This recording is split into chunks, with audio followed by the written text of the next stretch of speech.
Assalamualaikum warahmatullahi wabarakatuh. Selamat pagi dan salam sejahtera untuk kita semua. Kami dari kelompok 8 Spontaneous Pneumothoraks izin untuk mempresentasikan materi tentang anatomi fisiologi berkaitan dengan Spontaneous Pneumothoraks.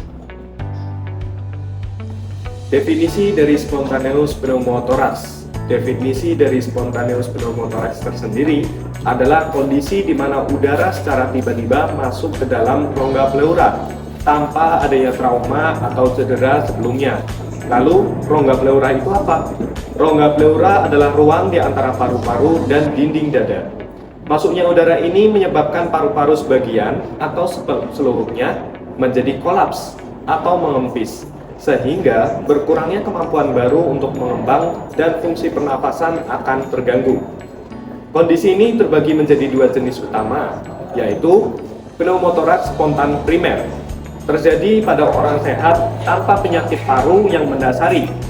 Biasanya didasari oleh pecahnya bleb atau kantung kecil pada permukaan paru.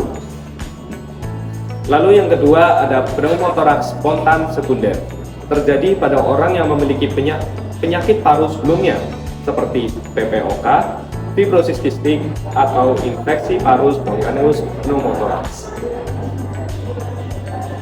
Penyebab atau etiologi Spontaneous pneumothoraks. Pada pneumothoraks spontan primer, penyebab utamanya adalah pecahnya bleb pada paru-paru yang sering ditemukan pada pria muda yang tinggi dan kurus. Faktor resiko termasuk merokok dan kelainan jaringan ikat seperti sindrom Marfan. Pneumothoraks spontan sekunder terjadi akibat komplikasi penyakit paru yang mendasari seperti PPOK, cystic fibrosis, tuberkulosis, infeksi, dan penyakit paru interstisial. Faktor lain yang dapat memicu termasuk aktivitas fisik berat, perubahan tekanan udara, dan kadang-kadang penyebabnya tidak diketahui.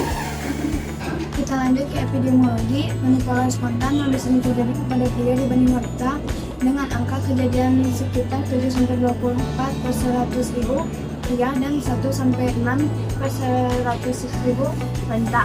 Umumnya terjadi pada usia muda 15-40 tahun untuk spontan primer, sedangkan untuk spontan sekunder lebih banyak pada usia lebih tua dengan penyakit paru. Insiden kambuhnya pneumothoraks cukup tinggi, mencapai 30-60% tergantung jenis dan pengobatan. Selanjutnya anatomi. Organ utama yang terlibat adalah paru-paru dan pleura. Pleura adalah membran rangkap yang melapisi paru-paru dan dinding dada, membentuk rongga pleura dengan tekanan negatif di dalamnya. Tekanan negatif ini menjaga paru untuk mengembang saat menarik napas. Saat bleb pecah, udara masuk ke ruangan pleura tersebut dan menetralkan tekanan negatif, sehingga paru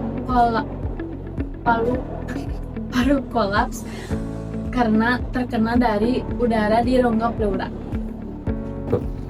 Selanjutnya saya akan menjelaskan tentang patofisiologi. Pada kondisi normal, paru-paru melekat pada dinding dada oleh tekanan negatif di ruang pleura, sehingga dapat mengembang saat bernafas. Ketika bleb atau kantung kecil di permukaan paru pecah, udara bocor keluar dari alveoli ke ruang pleura. Udara yang masuk menyebabkan hilangnya tekanan negatif sehingga paru tidak dapat mengembang dan kolaps sebagian atau seluruhnya. Pada kasus yang berat bisa terjadi tensi pneumothoraks yang menyebabkan peningkatan tekanan di rongga pleura, memindahkan struktur mediastinium, menghambat aliran darah, serta berpotensi fatal jika tidak segera ditangani. Kemudian ada diagnosis. Gejala klinis utama pada spontaneous pneumothoraks adalah nyeri dada mendadak dan sesak napas. Pemeriksaan fisik menunjukkan penurunan suara napas dan hipersonar pada dada bagian yang terkena. Kemudian ada pemeriksaan penunjang. Pemeriksaan penunjang itu terbagi menjadi 3. Yang pertama, foto rongsen dada. Foto rongsen dada digunakan untuk melihat garis pleura dan kolapsnya paru. Yang kedua ada CT scan. Nah, CT scan ini digunakan jika diagnosis masih ragu atau untuk evaluasi lebih detail terutama pada kasus kambuh. Yang ketiga ada ultrasonografi dada. Ultrasonografi dada lebih sensitif mendeteksi pneumothoraks. Kemudian yang terakhir ada tata laksana. Pneumothoraks kecil tanpa gejala berat dapat dikelola dengan observasi dan oksigenasi suportif.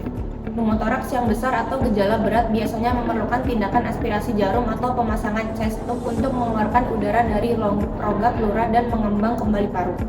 Pada pneumotoraks spontan sekunder dan kasus berulang, tindakan operasi seperti fluorodes atau bleb dapat dilakukan. Penanganan harus cepat terutama pada tension pneumotoraks karena bisa mengancam jiwa.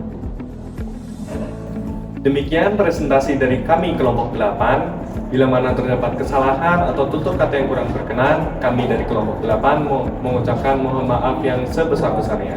Terima kasih. Wassalamualaikum warahmatullahi wabarakatuh.